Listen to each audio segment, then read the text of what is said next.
Hey everyone, and welcome back. I know it has been a while, but I'm finally back in the rig with another race, and this one was absolutely mayhem.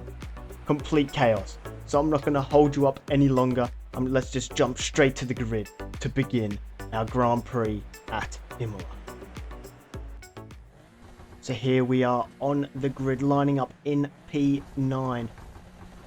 As the lights are coming up now, and the lights are out, and they are green, and we are underway here at Imola in the Super Formula Light. We've had decent pace in qualifying, which I was pretty surprised by, but now we're going to head into T1, hopefully avoiding any carnage that I've heard is very, very prominent on the opening lap. So we've got a slow car in front, and we get touched on the left, and then we hit the car on the right. We both get sent barreling into the gravel trap on the right-hand side, on the outside of that corner.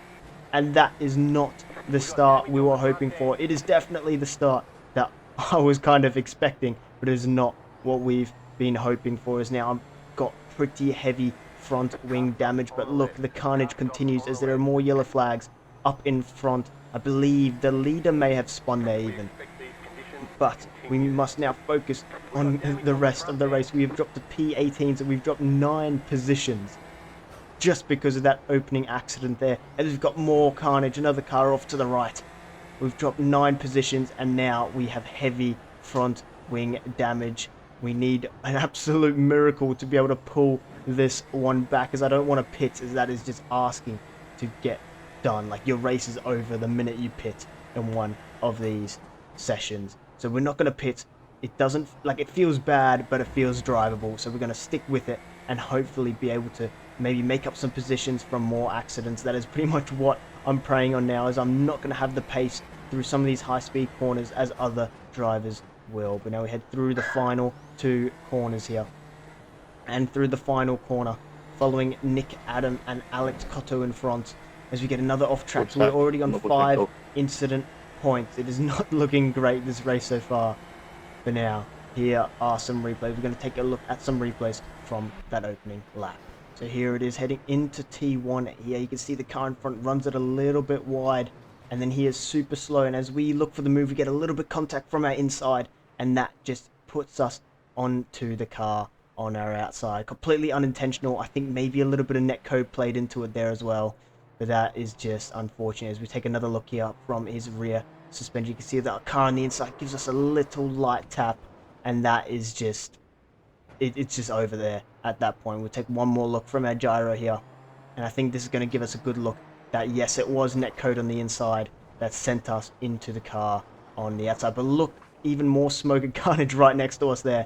But also you can see in those replays, our whole front wing was left behind. So we are now driving without a front wing. But here's one final look at that opening lap incident from us there. Or not from us, but that involved us. And yes, we just get sent barreling into the gravel trap. Luckily, we managed to keep it going and don't DNF just yet. But now on this lap, a little bit behind us, you may have seen it in the background of the replay. You can see these cars barreling towards. He locks up a little bit. Car on the inside gets launched and sends him into the gravel. And that is just an example of the carnage that is expected and happens on the opening laps. You can see he misjudges it slightly, locks up, and the car on the inside also misjudges it, nicking his front wheels, and that sends him into the air. But now here is the other incident I commented on before. There's us and a little bit of contact in front as he goes slow, and that holds him up. He has to avoid. Luckily, no cars rear end this one, but it is just look, it just keeps going. This was the leader as he comes around the hairpin. He just gets on throttle too early, and that's his rear gone. And just like that, he's gone from first place to probably around 10th, to be honest, if not even lower than that. It looks much lower. Look how many cars are getting past him there. And now here was, I think it was the final incident of the lap. Just catches the inside of the curb, and that just sends him round into the gravel trap. So not the greatest opening lap I've ever seen in motorsports, but hey, it is what it is. We've got to go on from there. And now we're on lap 2 with Christopher Kelsey on our outside here. We're going to try defend the position here. We don't want to lose any more positions as we make a little bit of contact, but we keep it aggressive with our defense. I do apologize straight away for making that little bit of contact. I thought I left him enough room, but I mustn't have in the end. But look, we've gone a little bit deep.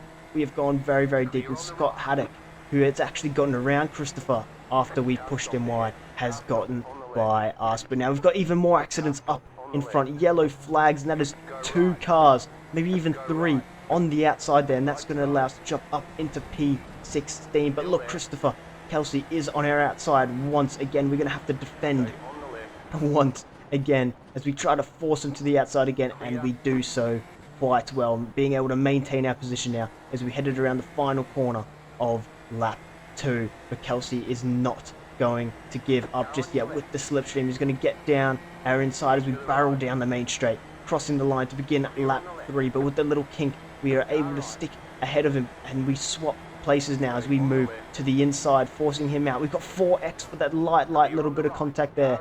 And now we head into the chicane. I hit the sausage curb pretty hard. Kelsey almost rear ends us, but luckily he keeps out of it. And we continue racing, both safe and both on our wheels on the track. But now let's take a look back at what happened.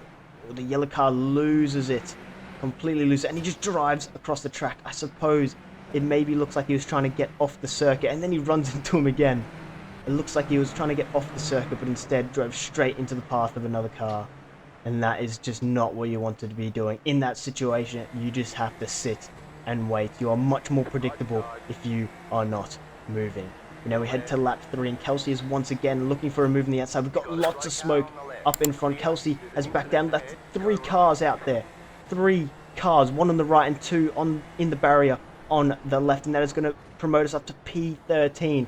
And just like that, we are making gains back into this race. And that is what I said I was hoping for. That is what I needed. It was my only opportunity to do this, to get those positions back. But look, Kelsey has faked the move down the inside, and that has completely put us off as we've locked up, trying to brake later into the chicane. And we have cut the corner, having to have a slow down there and give up that position. But that's not it. Ugata is now going to be looking for a move as well, as he's on the outside. We're going to try to do what we did to Kelsey last lap, or the lap before, try to squeeze him out. But Ugata keeps his nose in it, and he makes a brilliant move around the outside there. Kudos to him. That was an incredible move. But once again, it is not over, as Christian Elsinger is now trying to make the move on us as well. So just after gaining 3 positions from that accident, we have now dropped 2 of those 3. We are now only P15, and Elsinger wants us to drop us back down to P16, as we've got even more carnage ahead. Look at the smoke. There is smoke up ahead, and we have been told that there was an accident. We are unaware what, as it must have been too far ahead, so we couldn't see it. But that just shows the danger of this combination on iRacing. And there he goes. Kelsey has spun it on the right there. He has completely lost control of his car, and Elsing is sending it down the inside. We're going to give him the room, try to get the switchback. Hasn't quite worked, but we do have the better exit, and we're going to tuck in behind his rear wing, go to the inside, and we're going to try and make us dive through this quick left-hander here. We're up alongside. We are within place to make the move, but he's run it all the way wide. And surely there has to be a slowdown. He has only maintained the position because he was completely, all 4 wheels, off the track, but it does not look like he's been given a slowdown. Not yet anyway. So I think we're just going to have to bite the bullet and accept that we are P13 and not 12. But my word, that was very, very tight racing and very tense there for a second. But I personally think I definitely should have P12 here. Elsinger went all 4 wheels off the track just to maintain that position. Not quite in the rules of racing, but it is what it is. And look at that, there is yet another car. Alex Cotto, who we saw at the beginning of the race on our way to T1, is now spun on the outside of the final corners. But now here is what happened to those 3 cars up in front. So one kind of lost it on his own or nearly hit the rear end, and the other 2 just collided or made very little contact. So let's see here, the red car has to avoid, loses it, and the white car just clips his front wing on his rear tire, and that completely sends him round. And they are not going to be out of the race, but definitely out of contention for some points. But here is Kelsey now, looking once again for the move. As you can see, I have no front wing, and as we head into the first corner, there's contact.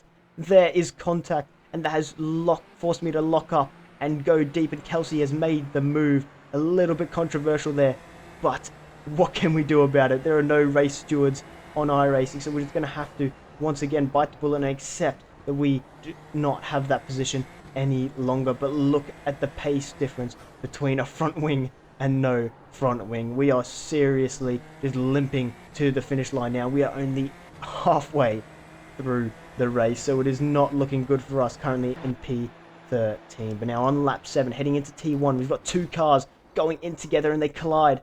They collide, and surely both of them are out of the race there. As you can see, the car we are following his left front wheel suspension has broken, so there's surely no way he can continue on. He is trying. He's definitely trying, maybe hoping to limp to the pits. I'm guessing that is his hope. But now he heads through the next chicane, and he lets one car through, runs it a little bit deep, and then he collects another car. Oh my word, what is he doing? He's collected yet another car. But now here is a replay of what actually happened into T1.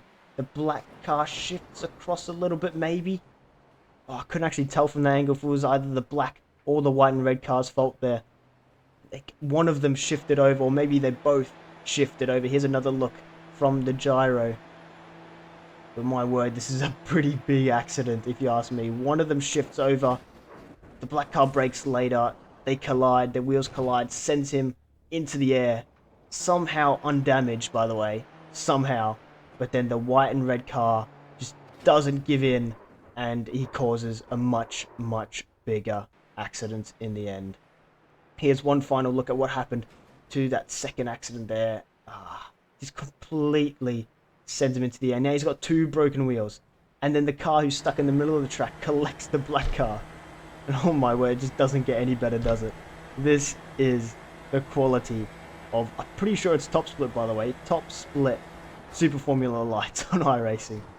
Oh my word. But now we head on to the final lap here, and it is the intense nature of this race so far is not yet over, as we have Andre Ernesto on our tail, 0.2 behind with 1 lap to go. He has an intact front wing. We do not. Are we going to be able to hold him off for this final lap? We're playing it very, very defensive here, holding that inside line into the hairpin. He's now 0.2 behind. He's going to be preying on that slipstream as we switch to the TV cam to get a good look at this battle. We head through the quick corner. Ernesto is still on our tail. He has not made a mistake just yet. He's going to look for the move down the inside, but decides better of it. Maybe he's just trying to scare me into a mistake. I'm not sure, but he is trying his absolute hardest to get this move done as we now barrel towards the final chicane. It is not an opportunity to overtake. Very, very risky if you do go for it. So now he maybe has the final 2 corners, which has basically the second last corner, the only overtaking spot left. He needs to get within my rear wing, and I need to make sure he is not close enough, and I have done so. He has not managed to dive into that final corner, and I think because of that, I'm going to be able to hold on to my position. But now we barrel down the long straight. He's going to have the slipstream, but in the end, it is not going to be enough, and we managed to maintain our position to the line. Oh my word, what a race that was. It was the absolute definition of never giving up. You make a mistake or something happens early in the race, there is still plenty time. You can always fight back, as we went from P9 to 18 to back into P10. What a race. It was chaotic and it was not a good level whatsoever, but it was so much fun and so intense and engaging. So if you guys have enjoyed, make sure you go down below, hit the like button, hit the subscribe button so you don't miss any videos, especially my Road to Pro series, which is restarting this week in the GT4s, and you don't want to miss that. Make sure you go down below, hit the like button, hit the subscribe button, and I'll catch you guys in the next one.